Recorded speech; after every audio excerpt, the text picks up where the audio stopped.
Apo. Tap natin sir sa gilid para mag-on. Ito sir yung dashboard niya. So as you can see sir, meron siyang battery na yung kanyang capacity makikita nyo sa screen.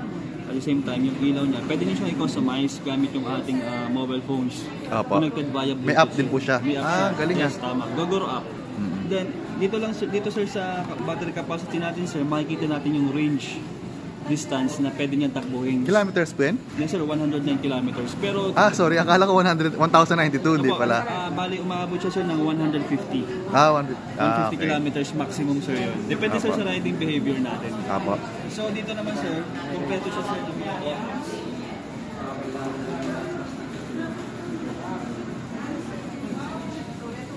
Kompleto din siya sir ng mga buttons natin. Balik kailan lang po pala nag-open tong store?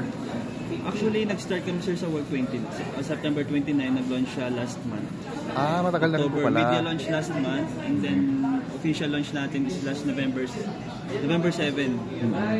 And then, ngayon sir, for experience, Gogoro Experience Center. But then again, after ng December 1, i-convert na natin siya from Gogoro Experience Center to Gogoro Store. Dito na tayo magbebenta sir ng mga units natin. So ito sir, mabalik ako. So sige ito po. yung kanyang hazard. Kompleto siya. Tingnan ko nga po. Ganda. Tumutunog din, no? Parang kotse. At the same time sir, yung kanyang sounds is customizable. Pwede nating palitan gamit yung mobile phone natin. Then ito sir yung kanyang signal left and right, which is automatically nag-turn off once na lumiko na tayo. Galing ah. Yes sir, yun yung kanyang ginagawa. Then for example, high beam and low beam, which is hindi natin magagawa. Hindi po. Naka-demo mode kasi siya. Okay. Pero may passing po, hindi rin magagawa yung passing. Tapos yung materials na ginamit TBR po. Once na naka-ano yan sir, Ilaw din po ba to? O hindi naman? sir, kumbaga ano siya, design. Akala ko sensor. Design siya. Delight po yung model. Yes sir, delight siya. Let's go.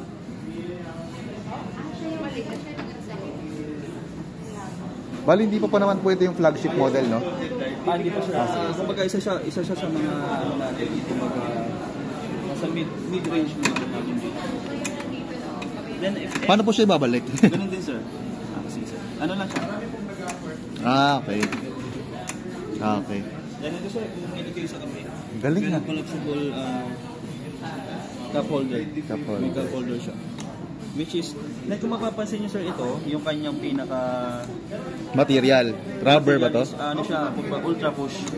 For comfortability po yan sir. Apo. Which is kung sa tuhod natin, if babae man yung gagamit, hindi siya magagasgasan. Pwede po mag-horn? Hindi sir, kasi kung gusto niyo sir, kung may free time Naka-demo mode.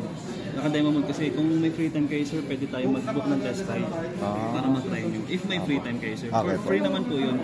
Then for example sir, magpa-park naman kayo, meron siyang reverse mode. May reverse mode? Yes sir, may reverse mode. Kasi dahil electric nga siya, no? Kasi electric Saan po yung reverse niyan? Ito sir, pipindutin niyo sir itong nasa likod.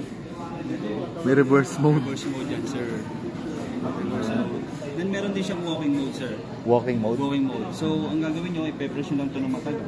Once na umaandar na yung motor, then yung kasing reverse mode, pwede natin siyang i-activate via our mobile app. So once na activate natin sa mobile app natin, ito lang po yung combination. So signal left, press natin ng matagal. Then yan, mag-walking mode siya. Anong purpose po ng walking mode? So kahit parang hindi na kayo sir mag-press o magtulak. Pero pwede rin naman po dito. Pwede rin sir. Pero at least yung walking mode, constant yung speed. Constant yung Okay. speed. Yes, tama. Kasi dito baka magkamali ka, mapiga mo, ano? Yun nga sir, yung nagkakamali lalo pag babae yung gagamit. Oo. Arangkada yan. Sir. Then dito sir sa button, meron tayong tinatawag na smart mode. So sa smart mode, ginagamit natin yan. For example, beginner siya. Beginner yung gagamit. So yung kanyang acceleration is hindi ganun ka bilis. Gradual lang po yung kanyang acceleration. May mga modes din po yan. Yes ganun? sir, ito yung for safety smart mode. Then para tanggalin, press ulit natin. Then ito yung normal. Then kung gusto niyo sir naman ma-feel yung kanyang fast acceleration, pwede natin gawin yung sports mode sir, which is ito. So lalabas yung icon ng flag. So fast acceleration na yun sir. Mabilis yung mga pang racing na yan. Racing talaga. So talagang, ito yung masasabi ko kapag nasa stoplight kayo, lagi kayo yung mauna. Kasi direct siya eh. Electric kasi, no? Kasi. So yun, ito naman sir yung trunk niya.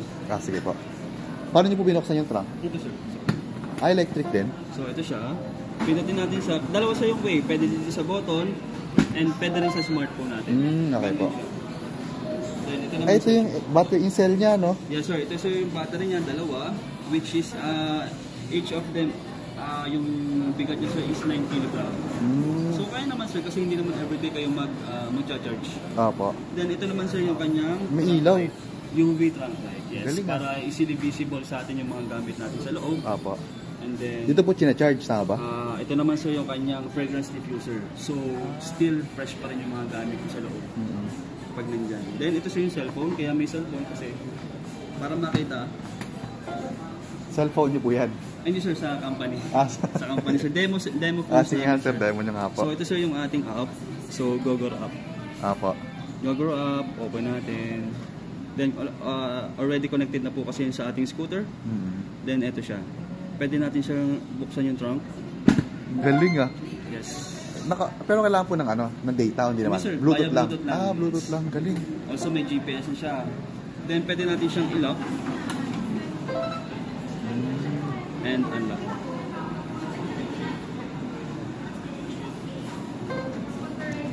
Lock and unlock, yung parang pwede na po siya magamit, gano'n? On and off. Pero still, hindi mo mapapatakbo kasi sir, center stand at the same time, naka-demo mode lang po siya. Pero sa actual, pwede natin gawin yun sir.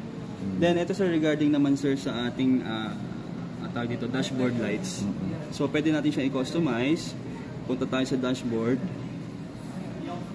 Then, personalize. Yung ilaw. Yung ilaw sir, pwede natin gawin ganyan, dual, depende. So, nag-iiba-iba siya. Galing Actually sir, pwede kayong kantahan ito ng happy birthday. Kasi input niya kasi dito yung sa system niyo yung personal info which is yung birthday. So every time na papatayin, bubuhayin niyo itong scooter, kakantahan ko yung happy birthday niya. Yun yung magandaan sa kanya. Then yung timer niya, when it comes sa lock, nasa-set naman po yan sir. So depende sir sa kung gaano katagal yung gusto niyo. Nag-auto lock po siya. Yung mag-lock po, yung mamamatay makina? Mamamatay sir. Okay. Ito po sabitan? Sabitan lang sir ng mga pinabili natin, like bags, pwede naman. Tanong ko pala, ito, yes, specific lang sa dito? Specific lang po sa kada card? Dito sa kada card? The card, yes po. Halimbawa itong card na to, hindi pwede pang start sa iba, parang Hindi, susitin siya. Sa inyo lang po talaga. Then ang i-issue sa inyo na card sir is dalawa. Isang gamit nyo, isang pang reserva. Then yun nga po yung sa smartphone natin. Apo. Para ma-connect natin. Opo. Ayun. So for example sir, nanakaw. Yun nga po. Sa nadala niyo yung keycard natin. And then, meron naman kayong smartphone, nakakonect pa rin. Malalaman niyo kung nasa yung yung inyong scooter. Then for example, Pwede mo i-lock din para di sir, mapagamit, yung mapagana. Pag halimbawa sir, nalobad siya and then nagpunta siya sa Go Station, nag-swap siya ng battery, na-report na siya, automatic matitrigger sa Go Station na nanakaw yung scooter nyo.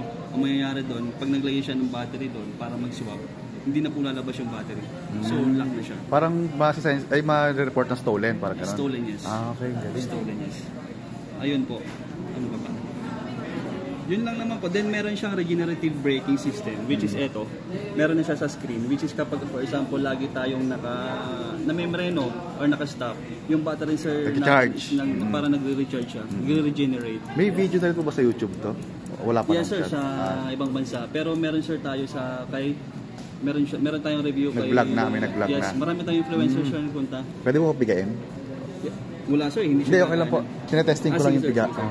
Meron sir tayong si Top Gear Philippines. Meron na. Top Gear Philippines. Po. Then makikita niyo sir kung paano nyo gamitin talaga. Kaya ina-advise ko sir kasi which is rider kayo. Po. Maganda kung makapag-test ride kayo. Nagmamotor din po ba kayo? Yes sir, ang sa akin kasi Mio I-125. Okay lang po yun, matipid po yun. Matipid siya at the same time. Okay lang sa akin yung acceleration niya. Hindi Po. naman ako pang pero pinalitan mo na yung panggilid dun sa'yo? Yes sir. Ayos. Panggilid. Pero iba pa rin electronic. Iba, sir. Kasi naisip ko puntahan to kasi yung may sumisikat ngayon yung kay JR Cambao. Malakas yun eh. Ano sir? Yung keso, yung rebranded na keso. Okay sir. Sir, bale, sabihin ko sir sa inyo yung difference. Pagdating kasi sa mabilis din siya. Oo. Mabilis din siya, pero nga lang sir, kailangan mo siyang i-modify palagi. Di ba, di po ba? I-upgrade nyo siya. Pero made in saan po ba yun, sir? Ay, hindi ko lang alam, sir. Kasi alam ko kasi China rin siya. Oh, China rin siya, pero maganda rin siyang brand. Yun nga lang sir, yung kanyang battery is di ba plug-in? Kasi sir, yung mga plug-in sir natin. plug-in. O nga pala ito, bali, Swap and go lang kayo sir dito. paano to? Meron ka saling charger sa bahay? Mangyayari kasi sir dito, pupunta tayo sa mga ghost stations sir natin. Sa mga locations ng ghost station, like for example, kahit ako sir. Hindi ka po pwede mag-charge sa bahay, ganun? Hindi po sir. Ganun. Bali, sa mga available